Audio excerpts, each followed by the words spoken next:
ब्राह्मणों से हो गया माया का मोह भंग। 24 के लिए माया ने बदला प्लान।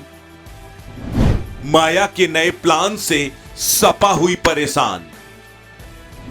क्या है माया का प्लान 24? 2007 के चुनाव से पहले बीएसपी के प्रचार में एक नारा जोर शोर से गूंजता था, हाथी नहीं गणेश हैं, ब्रह्मा विष्णु महेश हैं। इसे मायावती ने सोशल इंजीनियरिंग का नाम दिया था।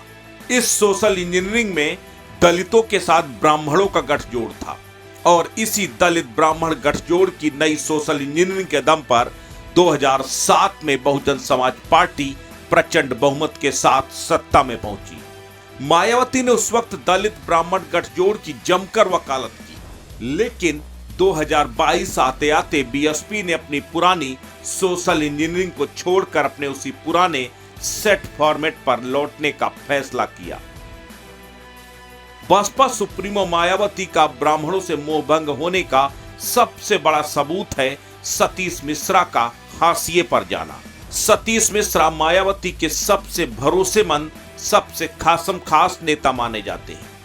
हमेशा साये की तरह साथ रहने वाले सतीश मिश्रा इन दिनों नदारद है।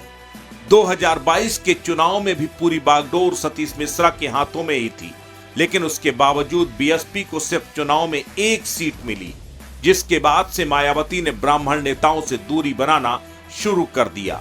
यहां तक कि मायावती ने अपने सबसे करीबी नेता सतीश मिश्रा को भी नजरअंदाज करना शुरू कर दिया। सतीश मिश्रा के सबसे करीबी पूर्व मंत्री नकुल दुबे को पार्टी से बाहर कर दिया, तो अब सतीश मिश्रा का नाम स्टार प्रचारकों से भी गायब हो गया। मई में यूपी की 2 लोकसभा सीटों के उपचुनाव के लिए 40 स्टार प्रचारकों की लिस्ट जारी हुई थी, जिसमें सतीश मिश्रा को शामिल नहीं किया गया। अभी हाल ही में दिल्ली एमसीडी और गुजरात चुनाव के लिए बीएसपी ने स्टार प्रचारकों की सूची जारी की।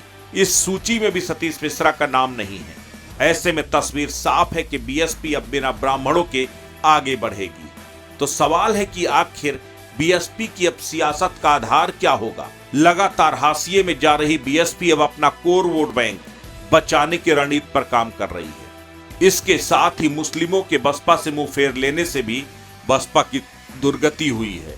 ऐसे में 2024 के चुनाव के लिए बीएसपी दलित मुस्लिम गठजोड़ को मजबूत करने में जुटी है। पश्चिम में नाहिद हसन की बीएसपी में ज्वाइनिंग कुछ इसी कड़ी का हिस्सा है। भले ही ब्राह्मण और दलितों को एक मंच पर लाकर 2007 में मायावती ने सत्ता हासिल कर ली हो, लेकिन हकीकत यह भी है कि तभी से दलितों का बीएसपी से मोहभंग होने लगा है। ऐसे में मायावती अपने कोर वोट बैंक को बचाने के लिए अब ब्राह्मणों की सियासत से तौबा कर रही है। अस्तित्व न्यूज के लिए ब्यूरो रिपोर्ट।